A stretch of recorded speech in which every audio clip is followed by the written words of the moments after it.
Isang mapagpalang araw po sa ating lahat. Sa gitna ng malakas na ulan, hangin at takot, may mga kwento pa ring nagbibigay inspirasyon. Mga kwento ng pagtatawa, pagkakaisa, at katatagan. Ngayong gabi, samahan ninyo kami sa isang tunay na karanasang di malilimutan. Ang gabing tinangay ng bagyo ang mga bubong, ngunit hindi kailanman natangay ang pag-asa. Guys, nasira na yung hububog ko! Sigaw ng isa, habang nagliliparan na ang mga yero sa ere. Ang tali na nagkukumpuni sa bubong, tuluyang bumigay. Hindi pa man bumubuhos ng malakas ang ulan, ramdam na agad ang galit ng hangin. Tol, lilipad na yan, ingat ka! Sa isang iglap, ang katahimikan ng baryo ay napalitan ng tunog ng yero, ulan, at sigawan ng mga tao. Ang ilan, nagtatawanan pa rin. Pilit binabawi ng biro ang kaba. Wala, nagbibiro lang ako, sabi ng isa, habang ang aso sa tabi ay tahol ng tahol. Tila nag-aalala rin. Ngunit sa kabila ng katatawanan, halata ang takot. Guys, nawala na yung electric fan! Lipad na! Isang sigaw na sinabayan ng halakhakan. Pero sa loob ng bahay, nagsisimula ng tumumba ang mga halaman, napunit ang mga Christmas lights, at gumuho ang Christmas tree ni Mrs. Love. Sa labas, makikita ang mga puno ng saging na pinupunit ng hangin. Ang mga bubong nagsisiliparan. Ang mga lalaki nagsisikap itali muli ang mga yero habang pinipigilang ulan na pumasok sa bahay. Basang-basa na tayo guys, sinisipon pa. Oy, baka tamaan ka niyan, ingat! Habang lumalakas pa ang ulan, maririnig ang panalangin sa pagitan ng takot at pagod. Lord, tama na po, mag-aalala na ako sa bahay namin. Ano na kaya ang nangyari doon? Ngunit sa gitna ng unos, isang bagay ang hindi kailanman maglalaho.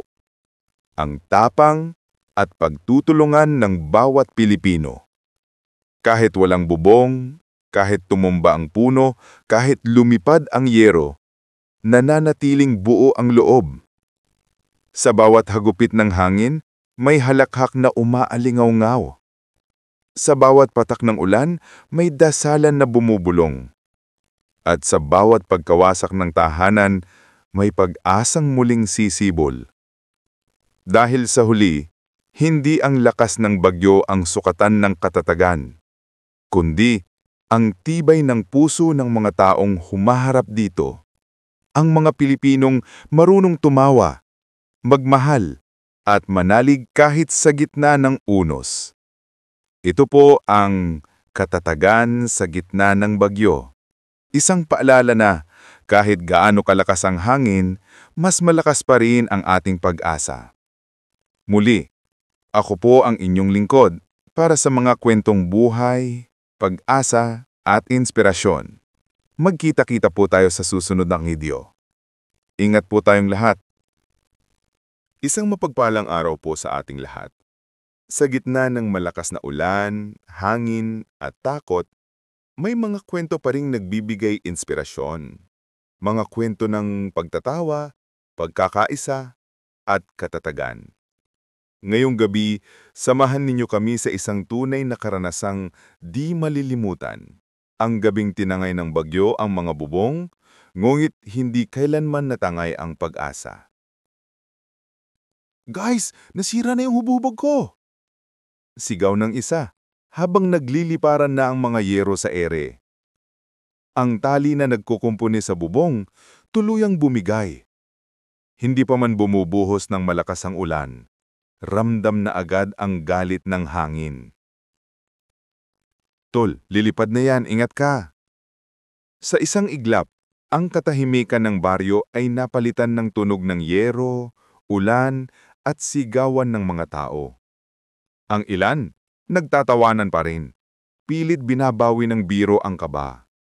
Wala, nagbibiro lang ako, sabi ng isa, habang ang aso sa tabi ay tahol ng tahol. tila nag-aalala rin. Ngunit sa kabila ng katatawanan, halata ang takot. Guys, nawala na yung electric fan! Lipad na! Isang sigaw na sinabayan ng halakhakan. Pero sa loob ng bahay, nagsisimula ng tumumba ang mga halaman, napunit ang mga Christmas lights, at gumuho ang Christmas tree ni Mrs. Love.